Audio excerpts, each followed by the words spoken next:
Funding for the production of Louisiana the French Connection was provided in part by the Friends of LPB.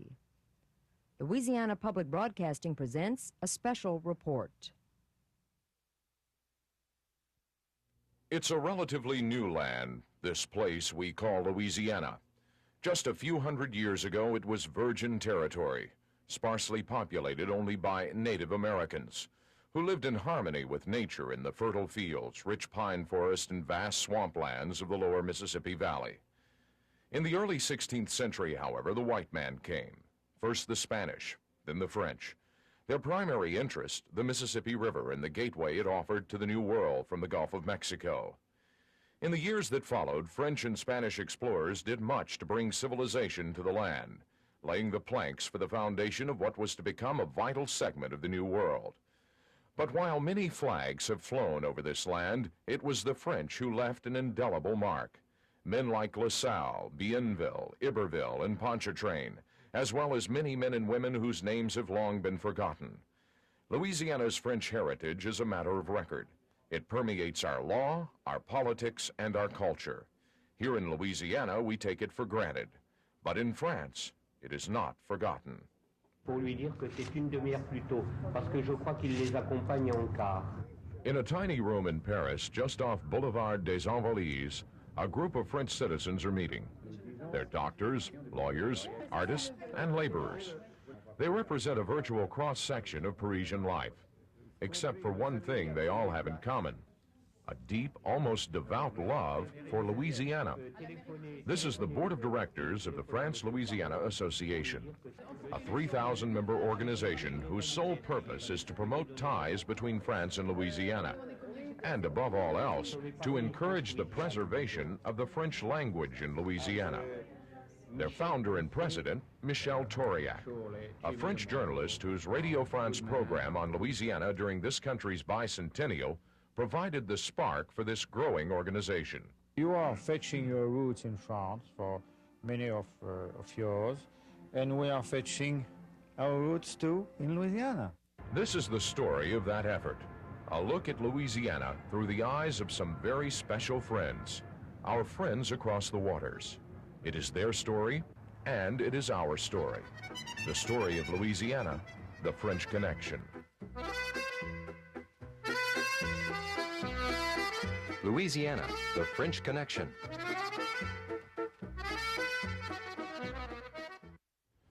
There are many things that tie Louisiana to our French-speaking friends here in France and neighboring Belgium. This summer we visited here examining a number of those relationships. An architect, an artist, a model, and a gospel singer. People from both sides of the Atlantic who've built a bridge of friendship out of the foundations of our unique French heritage.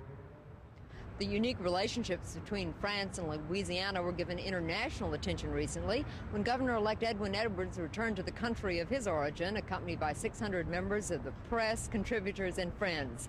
It was on one level an extravagant fundraiser, bringing in more than $4 million to his campaign coffers. On another level, it was a masterful public relations gesture. Tonight, we'll examine the people, places, and events that make the French connections to Louisiana so special.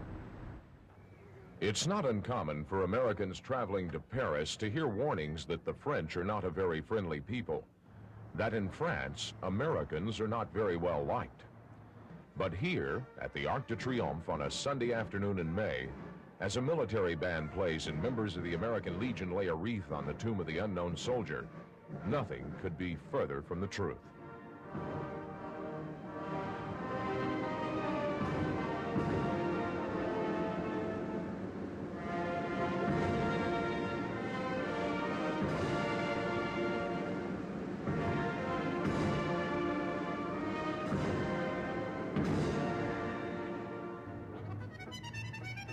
From the sidewalk cafes of the Trocadero to the fashion houses of Chanel, there are friends here.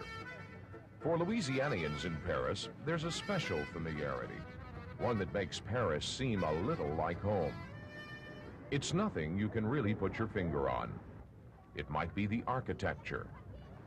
Maybe it's the familiar French names, or perhaps the people themselves.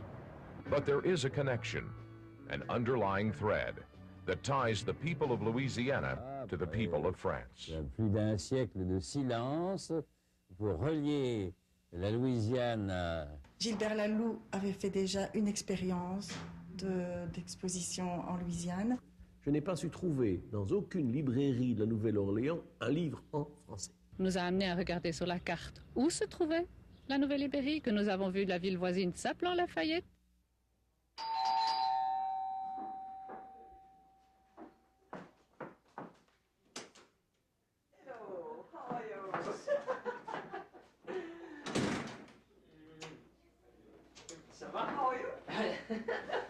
J'ai réussi les examens.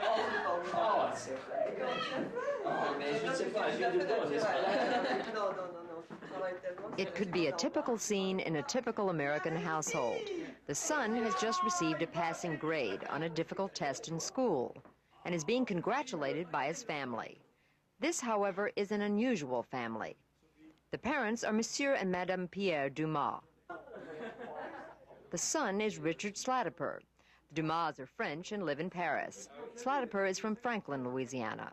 For the past 7 months, Slataper has been living with the Dumas family while studying French at the university.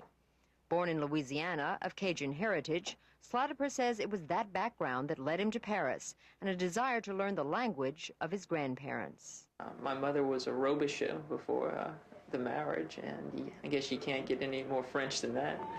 And her mother, Grandma Robichaux, unfortunately, she died when I was very, very young, and therefore I don't speak French, but she certainly did. And I had this desire before I decided to come over here to sort of recapture that heritage. And that's one of my motivations for arriving, was because of my French heritage and the lack of learning the language. Living with the Dumas family has been an interesting and rewarding experience for the young medical student. Slataper says he has learned many things, including the fact that stereotypes are many times wrong, and that there is a special bond between France and his native Louisiana. Slataper adds that he has come to appreciate his own state and its heritage more by seeing it through the eyes of his French family. Just as many of the Americans have many misconceptions about the Parisians or French, many of the French still think that everyone in Louisiana speaks French, and some of the Parisians, it's not necessarily specific to the region of France, just a misconception. Indeed, many of the Louisianians do speak French, and but they think that that's still part of France in a way, and you really get a different reception when you say that you're from Louisiana. We were asked if we were prepared to receive young American people, and Richard arrived. First of all, we received him, and it was a pleasure for us to discover each day more that he was a terrific guy. For 7 months, Slataper shared in every aspect of home life in the Dumas family. To the Dumas, his departure will be a sad moment. He's supposed to leave in some days, and he will miss us, because he is a member of the family now. But this is not an isolated case. The French have opened their homes over and over again to Louisiana visitors, and we have returned the favor. Several years ago, a family in New Orleans opened their home to a young French student. Today, that student is the mayor of Paris. The modern-day connections between Louisiana and France reach even into the highest levels of government. Here at the Hôtel de Ville, or City Hall in Paris, even Mayor Jacques Chirac, leader of the popular opposition movement, has a Louisiana connection. Jacques Chirac is considered one of the most popular French politicians in recent years. As mayor of Paris, he holds one of the most powerful positions in French government, outside the presidency itself. And today, as leader of the opposition party, Chirac is considered to be a prime contender for the presidency. In his role as mayor of Paris, Chirac has traveled the world over, but some of his fondest memories are of the bayous and Spanish moss of Louisiana, where he lived and worked in the early 1950s. Well, I spent twice a time in New Orleans, first in 1953. I was first in Harvard University, and then I went down to New Orleans to write my thesis on the development of the port of New Orleans, which was, I think at the time, the first thesis of that sort written in French. And I met many people, and especially the mayor of New Orleans, who was Mr. de Lesseps Morrison. And the year after, I came back as a journalist for 3 months in December, January, and February 1954 to write a special issue of important French magazine specialized in international trade, and it was an issue on the Port of New Orleans, and I had the opportunity of meeting many people very interesting. Yes. And it's a grand souvenir for me. Yes. And I lived in the Vieux Carré with very nice people I met there who gave me the hospitality as I was a student, even a journalist. And it was a grand time for me. I love New Orleans. Le compte rendu sommaire de la séance du 18 avril 83 a été affiché. Le procès verbal intégral des séances des 28 mars et 18 avril 83 a été publié au bulletin municipal officiel. Je demande s'il y a sur ces comptes rendus des observations. Chirac also considers the ties between Louisiana and France important on an international level. He says his familiarity with the people of Louisiana has given him a better understanding of Americans in general. And he says it is now more important than ever that good relations exist between the two countries. I am a Gaullist, you know, and for a time we had quite a misunderstanding between United States and France and Gaullists, French Gaullists. It was only a misunderstanding, but it worked. But now everybody, I think, in the French opposition, especially in the Gaullist party, which is the main of the opposition, think that we have to reinforce our links between the United States and France, which means priority to the defense effort, common defense. It has indeed been many years since Chirac last visited Louisiana, and he says he is sure the state has changed somewhat.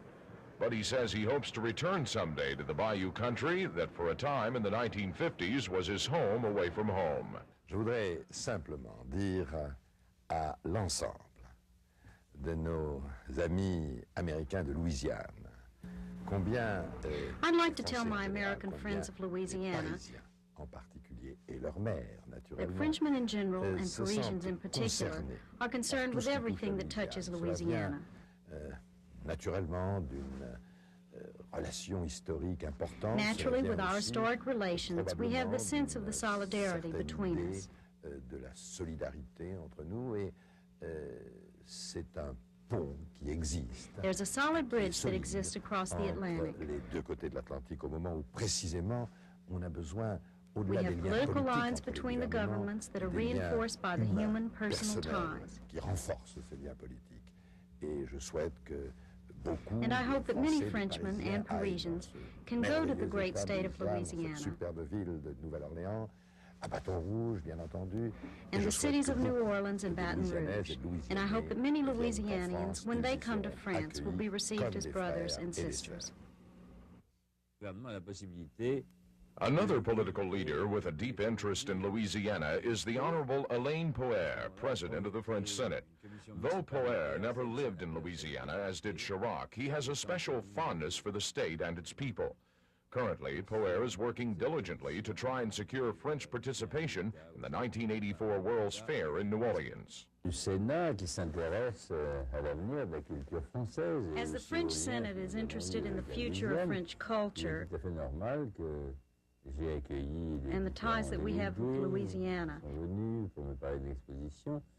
it's only natural that I receive the various delegations that came on behalf of the exposition, and that our government would be involved, and that France will have an exhibit during the 1984 World's Fair. And while the eyes of France will be on New Orleans for the World's Fair, the culinary delights of the Crescent City are already known in France.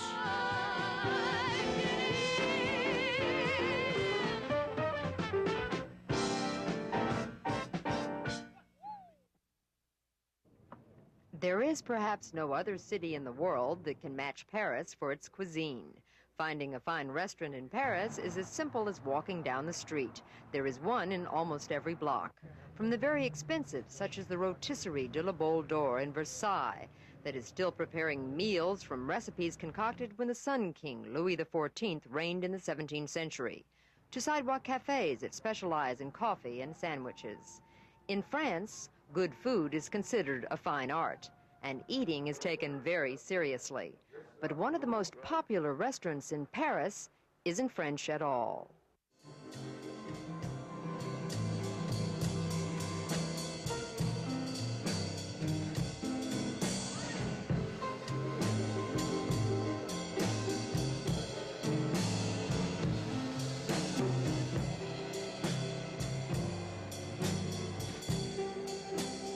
If the address weren't 176 Rue Montmartre, Paris, stepping inside the Restaurant La Louisiane might make one think he had just turned off Bourbon Street. From the authentic jazz to the French Quarter decor, everything here says Louisiana, including the menu. Crawfish etouffee and bayou shrimp, and jambalaya for two. Authentic South Louisiana dishes in the heart of Paris. There are some differences, however. The French still prefer to drink red wine with their seafood, and some Parisians find it difficult to eat shrimp with their fingers. That's the way they do it here? Nice way to do it. Well, I always begin with the fork and the knife, and then I continue with the fingers. It's tastier. For more than 15 years, the La Louisiane has been offering the French a taste of the sights and sounds of New Orleans. It's become a favorite meeting place also for the hundreds of Louisianians living and studying in Paris.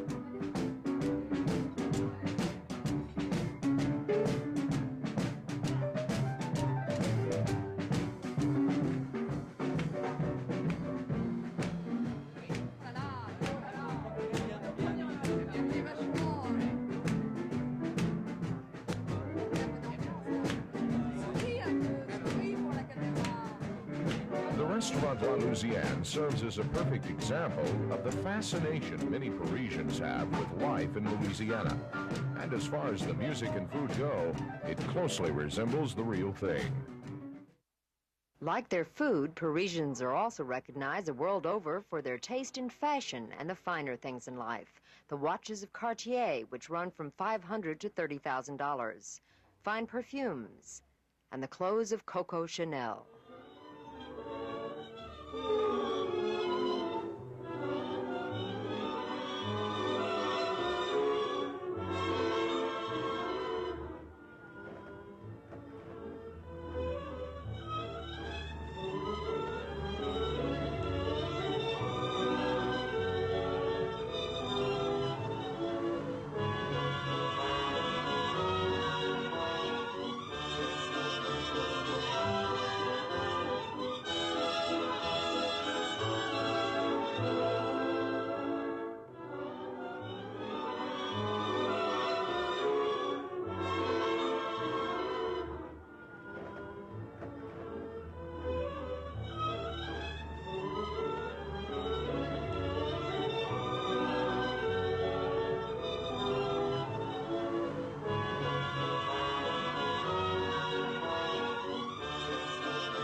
But one person who is well known and much in demand in French fashion circles isn't French at all. She is a Louisianian from Baton Rouge. Her name is Melissa Bouyghes. Started out in California, where I went to school first. Then I decided I wanted to learn good Spanish after school, so I moved to Spain. And that was the way I was sort of, I guess, chosen by Yves Saint Laurent to come here and do his first shows. So that was my reason for moving to Paris originally. For 8 years, Melissa has worked as a high-paid fashion model. Today, the wife of a wealthy French businessman, Melissa spends much of her time entertaining Louisiana visitors to Paris as a member of the France-Louisiana Association. We do as much as possible for all the Louisianians that come to Paris. On the surface, it's hard to tell that Melissa isn't French. She is very much at home in Paris, but she has never lost touch with her Louisiana roots and says her 8 years in Paris have actually given her a better appreciation of Louisiana. I'm a Louisianian at heart. Yeah, I love Louisiana, but I've been here nearly 8 years now, and I love Paris. I think when I go home, I enjoy more than ever going home to see my family. But it's a small city now to me, Baton Rouge, and even New Orleans is fairly small, because here you have so many cultural events and so many different things, I guess, comparatively speaking to New York, something like that. Melissa, meanwhile, is not an isolated case of Louisianians finding success in France. One former Baton Rougean has joined with a Frenchman in building a dream that is reminiscent of Bienville's building of New Orleans. I'm very fond of sailing, you know, and so I wanted to have a place where I could keep my boat next to my house without having to be worried because of the weather, change of wind and things like that. 72-year-old French architect Francois Spoerry searched for years for a home where he could combine his love for architecture with his love for the sea. Finally, he built it himself, and an entire city to surround it. It's called Port Grimaud, and it sits at the opening to the Mediterranean on the French Riviera near the village of Saint-Tropez. A modern-day Venice, Port Grimaud has grown from an exclusive sailing resort to a major French tourist attraction since its construction began in 1966. It's very much inspired of Venice. You see, this was very important that it had to look like Venice. I mean, the principle is the same, to keep your boat next to your house. That was the reason why Venice has been built. But Spoerry's dream did not stop here on the French Riviera.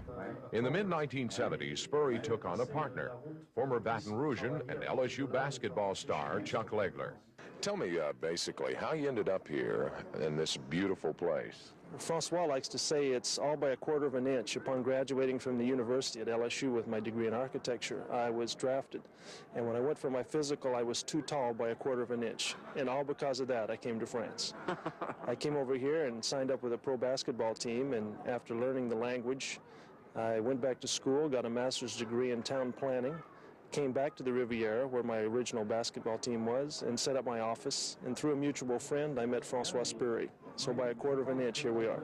Today, the Franco-Louisiana team of Spoerry and Legler are working on a new dream, building a similar sailing resort in Louisiana on Lake Pontchartrain. Ground has already been broken and construction begun on what will be called Port Louis. Legler will soon return to Louisiana with his wife and children to oversee the project. And he returns with a different view of Louisiana after 8 years of living and working in France. I think I'll take some adjustment. I find myself not speaking English as well as I used to, although I speak French quite well now, and it's simply lack of practice. The traditions that I used to accept and the customs that were just what you did when you were at LSU and in Louisiana, you take another look at and you say, is that really the way things should be done? And I think it's a very awakening experience traveling, and for that I'm glad I've been over here. Spoerry, meanwhile, says there couldn't have been a better choice in the world for Port Louis than Louisiana because of the many connections between France and Louisiana. As Port Grimaud represents the blending of a man's love for architecture and the sea, Port Louis will stand as a modern-day representation of the underlying thread that ties Louisiana to France. Perhaps it's a bit ironic that it was the French who had so much to do with settling Louisiana and bringing culture and civilization to the land that is now our state, that a Frenchman now plans to bring a new way of life to Louisiana, looking toward the future and Port Louis.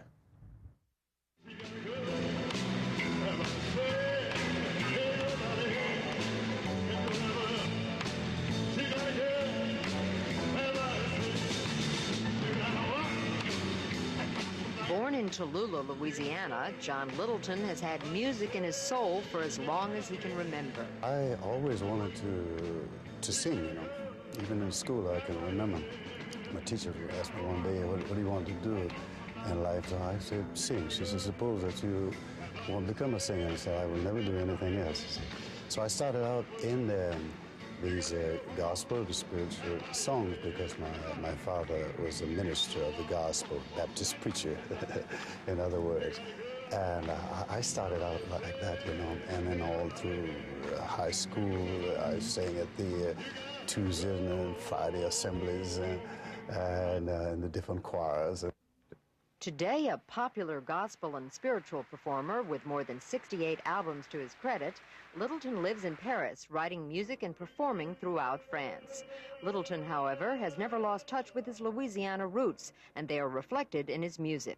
I live here, but I love Louisiana. A while ago, I was rehearsing a song there about Louisiana. I wrote that song myself, you know, about going back to Louisiana. I remember when I was down in the bayous of the country, picking cotton, other things, are going to school, berries, looking for wild greens, chasing the hogs, milking the cows, and all that. You know. And every time I get a chance to go back to Louisiana, you know, it's just so wonderful because there I'm home, you know. So I still have a devil lot of cousins.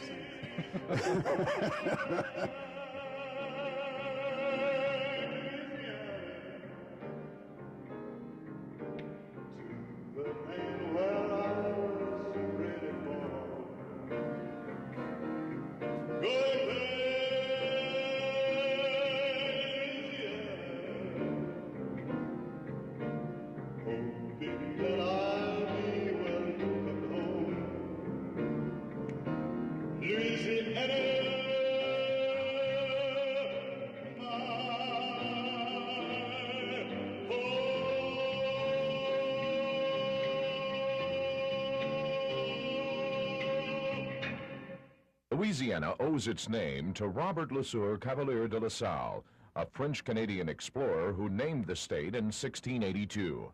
Reed Lewis of Cincinnati, Ohio, owes his livelihood to La Salle. For the past several years, Lewis has toured France and the United States, portraying La Salle and telling the history of Louisiana. Lewis tells how La Salle traveled down the Mississippi River and on April 9, 1682, claimed the land at its mouth in the name of Louis XIV, King of France. While La Salle was fighting mosquitoes, hunger, and fatigue, King Louis XIV was living in unlimited splendor at his palace in Versailles. Surrounded by silver and gold and some of the finest art treasures in all of France, the Sun King reigned for 72 years. Soon, the art of King Louis XIV will be coming to Louisiana in a special showing in New Orleans called the Sun King Exhibition. Nearly 190 priceless art treasures produced during the reign of Louis XIV will make up the exhibition. Versailles lands for about 40 paintings, mostly, and paintings of historical interest, that is to say, portraits of the royal family, of the ministers, and mostly portraits. The palace at Versailles is in itself an art treasure, one of the most beautiful architectural wonders in all of France. At the beginning, Versailles was a little castle, a sort of hunting lodge, built by Louis XIII, Louis XIV's father. And later it was enlarged and became the big palace, you know. Louis XIV transferred to Versailles the seat of the government, and Versailles, during one century, was the capital town of the Kingdom of France. You need this sort of frame, anyway, if you want to visit Versailles and to enjoy your visit. You have to know something about the history of France and about the kings who lived in here, who worked in here, who died in here. For example, Louis XIV died in his state bedroom, the 1st September 1715. So you have to know that for enjoying your visit. The Palace of Louis XIV, a magnificently beautiful monument to the past, and soon some of that beauty and wonder will be coming to Louisiana. We are going to see the halls. You took pictures. Louisiana's French connections aren't just limited to France. They involve other French-speaking countries as well. Ferry halls. The centuries-old city of Namur in French-speaking Belgium seems an unlikely spot for a Louisiana connection. This city, however, is the sister city to Lafayette, Louisiana, and home of a group known as the Belgian-Louisiana Society. Here in Namur's cultural center on the banks of the Meuse River, one entire room is devoted to Louisiana, complete with memorabilia and souvenirs of the Bayou State. Mariette Delahaut is the president of the Belgian-Louisiana Society. A former high school principal and exchange teacher, she has a deep love for Louisiana and has spent a great deal of time traveling our state. When I go to Lafayette, it's like going home. À qui l'amateur? Toute belle marchandise, bien fraîche. Though the French language is not completely universal in Louisiana, Madame Delahaut says it is the common thread that bonds the people of Belgium with the people of Louisiana. The people from Namur are very friendly to the Louisianians because I believe we are French-speaking people, but not being from France, and that makes the difference. So we feel closer together. And maybe the character of or the characteristics of Louisianians and of Belgians, well, get along fine. I don't know how it developed, but everybody going to Louisiana feels it's wonderful. The people are so nice. They open their houses and their hearts. And when they come here, we open our hearts and our houses. Mariette and her friends take their commitment to Louisiana seriously, and it goes far beyond just entertaining Louisiana visitors. Each year, hundreds of Belgian teachers travel to Louisiana to teach French as part of the Cotafil program. They return home with fond memories and a better understanding of Louisiana. I feel that the Americans should be more inclined to speak foreign languages. And French, of course, is a beautiful language, and it's, well, worldwide spoken also. So, going back to your roots and thinking of the future, because you need languages, you know, in the economy and in meeting people. You get so much more on a trip when you speak the language of the country you are visiting. If the French language acts as a bond between the city of Namur and Louisiana, the two places have also shared in the universal language of art. Artist Ninnette Ferrard is well known in Belgium. Her soulful paintings of lonely, beautiful women have captured the attention of thousands in her homeland. Recently, however, exhibitions of her work have been featured in galleries in Lafayette and Baton Rouge, bringing a part of Belgium and its art to Louisiana. A sensitive yet vibrant artist, Ferrard says she hopes to return to Louisiana soon. This time, however, to paint. I'd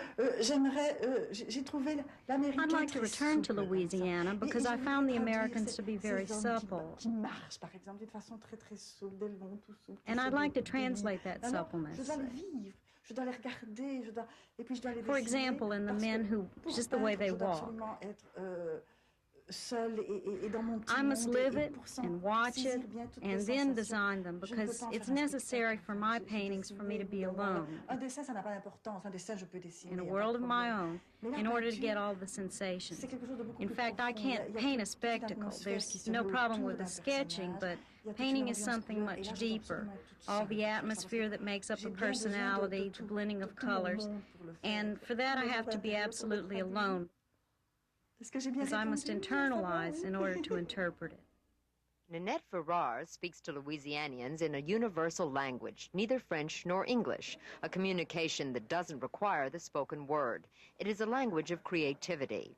An understanding of the language is also not required to appreciate another art form in Belgium, politics.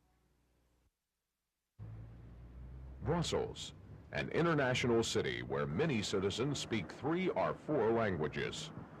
Of the 8 million people who live and work here, many are foreigners, nearly 30,000 of them Americans. An international business, economic, and military center, Brussels is considered the capital of Europe. Brussels, meanwhile, is also a major tourist city, with thousands of people flocking here each year to visit the Atomium, centerpiece of the 1958 World's Fair, to view Brussels' hundreds of monuments and architectural wonders, and to walk and shop in the magnificent Grand Place with its ornate, centuries-old buildings which house fine restaurants and shops. In reality, however, Brussels isn't just one city. Instead, it's made up of more than a dozen individual villages or communes, each of which has its own character and government as well. One of them is the commune of Woluwe-Saint-Pierre, a village which ironically has a very strong Louisiana connection. It is the sister city of New Iberia, Louisiana. A casual inspection, however, will show few similarities. The buildings are massive and ornate. Art and architecture are a far cry from anything one would find in New Iberia. But inside City Hall, things begin to look and sound quite familiar. A packed house is gathered to hear the City Council discuss next year's budget. Poor economic conditions have caused a decline in tax revenues. Local teachers want a pay raise and are threatening to strike. It could be any council or police jury in Louisiana. At a press conference, reporters want to know if the mayor will propose a tax increase and whether more money will be available for teachers and city workers. A busy day for Mayor Roland Gillet, but still enough time to pause and reflect on a land far away that he and his fellow citizens feel a deep affection for, Louisiana. Then when we know that in the part of the United States, there are people who try to conserve, to hold the old French language, we think it will be good, not only that we have connection together, but that maybe if we can help for the conservation of this spirit, of this culture, French culture in your country. That's why all the people here is very interested in this connection. And that's why my, all my friends and the direction of the commune is so happy to meet you now in this little conversation with you people. Helping preserve French in Louisiana is especially important to Gillet and other French-speaking citizens of Woluwe-Saint-Pierre, because Belgium is officially a bilingual country, both French and Flemish. And while French is preferred, there is the constant threat that the language will be eroded. For that reason, Gillet feels a sort of kindred spirit with the French-speaking minority in Louisiana. One day I was in New Orleans. I was in New Orleans, and I like to read a French book. It was impossible to find a French book in the library in New Orleans. New Orleans is for the French-speaking people in Europe. New Orleans is French. New Orleans is the beginning of all, and impossible. That's no good. And if we can help, we shall send books. Books, first of all, read books. Well, and if you have English book, I'm prepared. But my purpose is, if we can do something very practical, very interesting, very pragmatic, it can be that. For the people of Belgium, and France as well, the connections are strong with Louisiana, but they want more. Financial ties in an increasingly complex world economy may be the new direction for this old friendship. And once again, the French language is the key. The future for our French connection includes a number of business connections.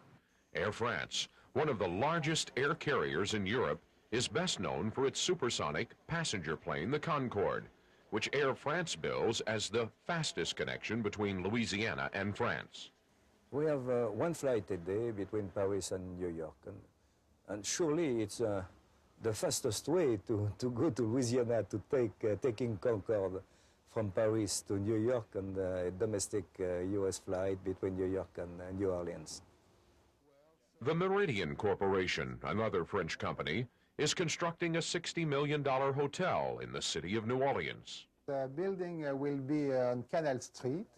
It will open by mid-'84, and it's going to be 500 on 4 rooms, including 2 restaurants, bars, and we try to mix, let's say, U.S. atmosphere and a French atmosphere as well. French businessman Jean Gaucher is planning to build a sky train across the Mississippi River for the World's Fair. What we are trying to put in New Orleans is a new concept of urban transport. It's a gondola crossing the Mississippi River from Algiers side to the center of the World's Fair site. This installation has several purposes. It will be used during the fair, first, as the West Bank entrance of the fair, and also as an attraction, a special attraction because of its particularity. After the fair, it will become a commuter transit system, allowing the people to avoid the traffic jam on the bridge, for example. And Belgium's Sabina Airlines is looking to expand service in preparation for the coming of the Louisiana World's Fair. I'm always on the lookout for promotional gimmicks or promotional supports, and I'm quite sure that a World Fair, it's a special event of great quality, of great importance, is susceptible of helping us a great deal in our sales effort towards the United States. And this is important for us at a time when the dollar has become rather more expensive. We must find themes for developing tourism, and I think certainly this fair will be a very good thing for us. All of these are business connections which are good for Louisiana and for the United States as well. Just last month, these cultural, historical, and business connections between France and Louisiana formed the foundation for an unusual and profitable political event, an event that gained national and international attention. Yes, it's the instructions on how to ride the subway in Paris, and it's compliments of Jack.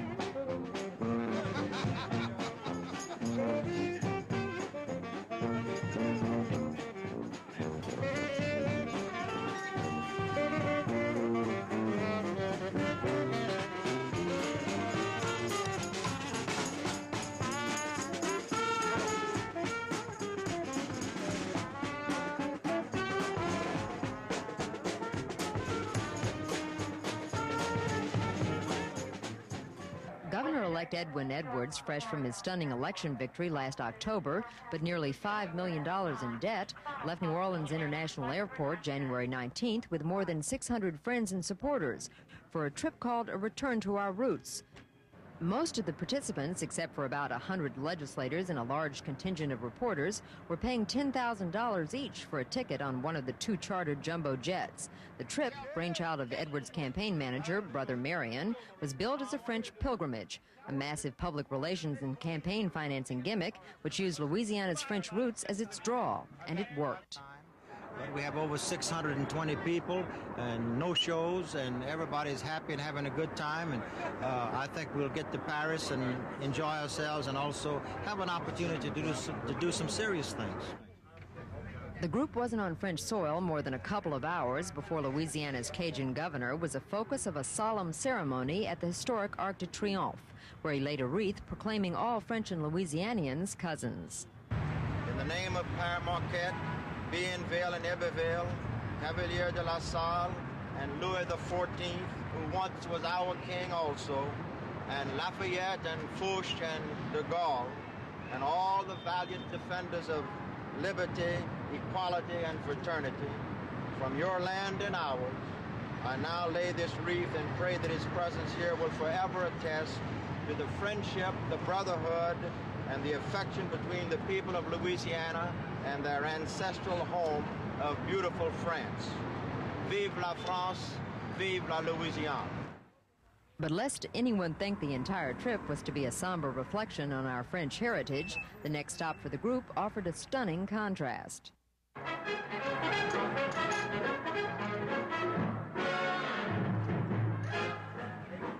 Our Louisiana group brought in their first Parisian dawn with dinner and a show at the infamous Lido, letting the bon ton roulé Parisian style.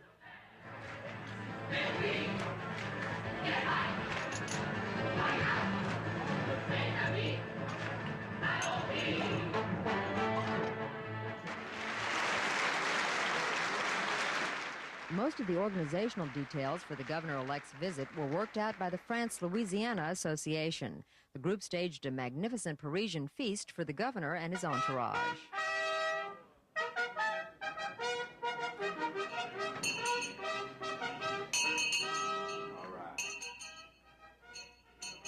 It was here that Edwards did something he rarely does: drink. Part of a special ceremony inducting the governor-elect and other state officials on the trip into a French wine society, the Compagnon de Beaujolais.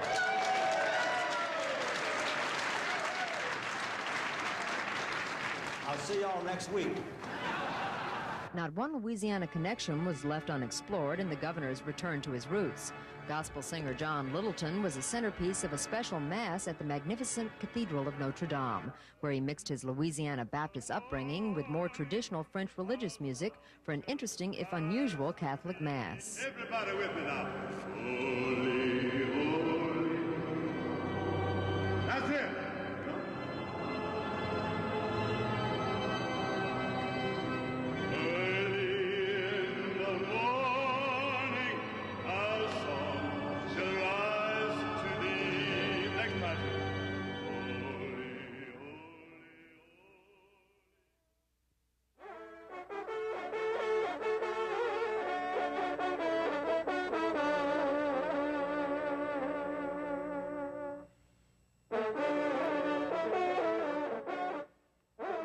Earlier in the trip, Edwards proclaimed a childhood desire to become king and said a dinner at Versailles would be a wish fulfilled.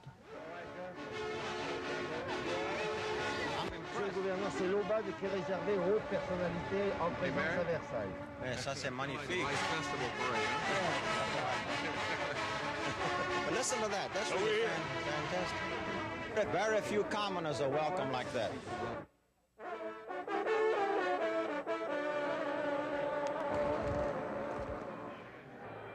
One of the chief attractions of Edwards' trip to France was glamour and the proximity to power. Nothing typifies this more than tonight's dinner at Versailles.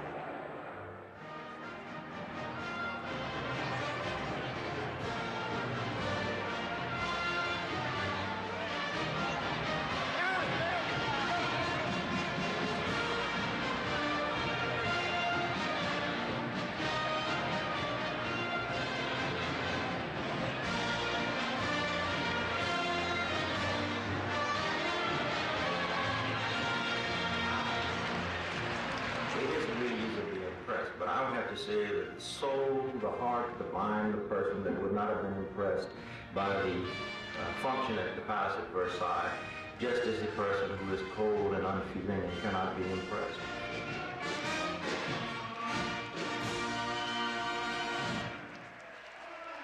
The next morning, the group split up, some going to Belgium, others remaining in Paris, and about half of the entourage journeying to the Riviera and the gambling casinos of Monte Carlo.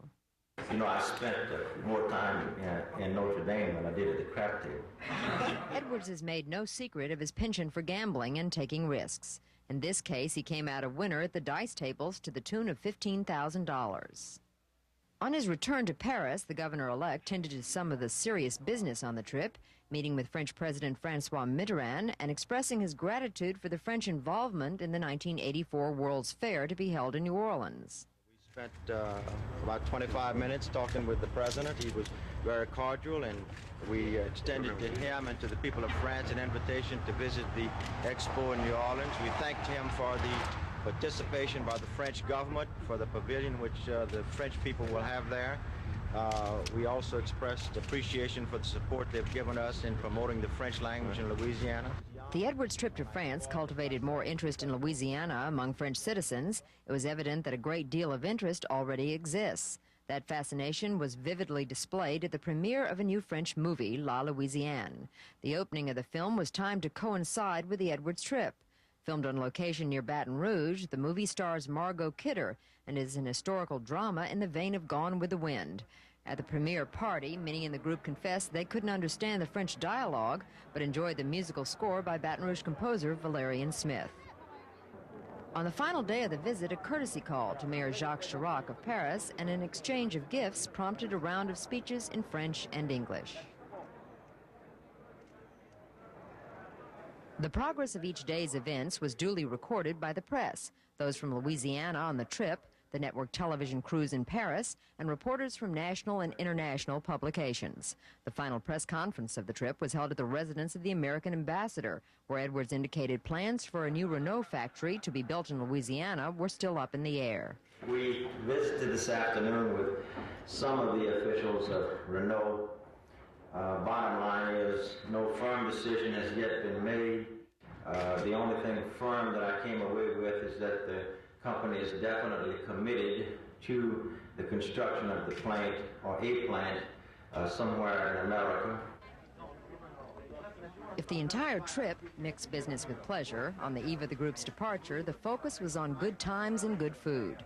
Dining out at one of the finest restaurants in Paris, Edwards pronounced the trip a success. Well, it was profitable for the campaign and did raise the money we anticipated, but on the other hand, I think it's going to have continuing dividends for the whole state because meetings with the President of France, the Mayor of Paris, other officials, Renault Corporation, and the goodwill that we have left here, I think is going to serve us well, including, not the least of which, in immediate benefits will be, I think, some stimulated tourism for the World's Expo in New Orleans this year. Some people back in the United States might have thought that a bunch of Louisianians would be here to party and be loud and all that, and he said they have really impressed the people of France. It's gotten tremendous media coverage over here, and that's part of the ambassador role that a trip like this can play. The Edwards trip may have provided new publicity for Louisiana and Europe, but as we have seen throughout our travels, for many people in France and Belgium, the mere mention of the word Louisiana means something special. Louisiana is a magic word, you know. I say one time, Louisiana beloved, Louisiane bien-aimée. And the former president of France, Giscard d'Estaing, said my words, Louisiana beloved, Louisiane bien-aimée. Because Louisiana is a, you know, a very fine word. And when you put France and Louisiana together, that's two very fine words, France, Louisiana. So that's, you know, a question of magic. It is very mysterious, but Louisiana for the French people maybe is quite a paradise, you know, dreams, you say dream state. We get along very, very well, and everyone has something to offer. Of course, Louisianians cannot offer old buildings and an old culture, but Louisiana has a beautiful vegetation, beautiful sights, beautiful flowers, and wonderful people. Louisiana, it's such like, well, something very beautiful in the world. The Vieux Carré, the high balconies, the Spanish Moss, Mississippi River, and everything, well, speaks to our heart. That's why each time we have people coming from Louisiana, we feel with them like at home, and we have them like if they were at home. We have many connection possibilities, and we have many similar things, but the most important is the language for me. The most important that we have the chance to have in the States the possibility, the chance to meet people who are coming long time ago from our French community, and this is for us something who is the most important.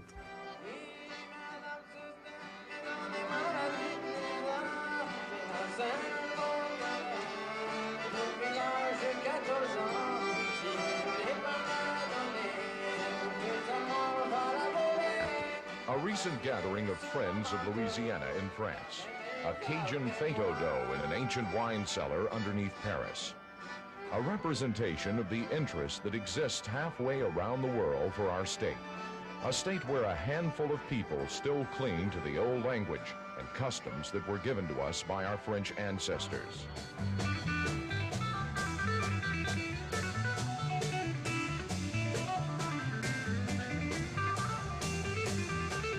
Recently, another fete au doux was held here in Baton Rouge on Bastille Day. It wasn't the first Cajun party here, and it probably won't be the last. But it was significant, because it marked the founding of a new Codafil chapter in Baton Rouge. The members of Codafil, the Council for Development of French in Louisiana, have done more than any other group to help promote and preserve the French language in Louisiana. They have done much to develop the ties that now exist with our French-speaking friends across the Atlantic. This party was a good sign because it shows that the organization is growing and their effort has been successful. In a complex world that is often fragmented, finding ties that bind us to others across the ocean are important. We are indeed fortunate. From a French journalist who devotes much of his energy to an organization concerning Louisiana, an architect who dreams of a new city in our state, a high-fashion model who calls both Paris and Baton Rouge her home, to a black musician who sings of Louisiana in French churches. They are all representations of that connection. Louisiana indeed has a rich French heritage, a continuing commitment from friends who have not forgotten the past, and a future that promises a new understanding.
Funding for the production of Louisiana the French Connection was provided in part by the Friends of LPB.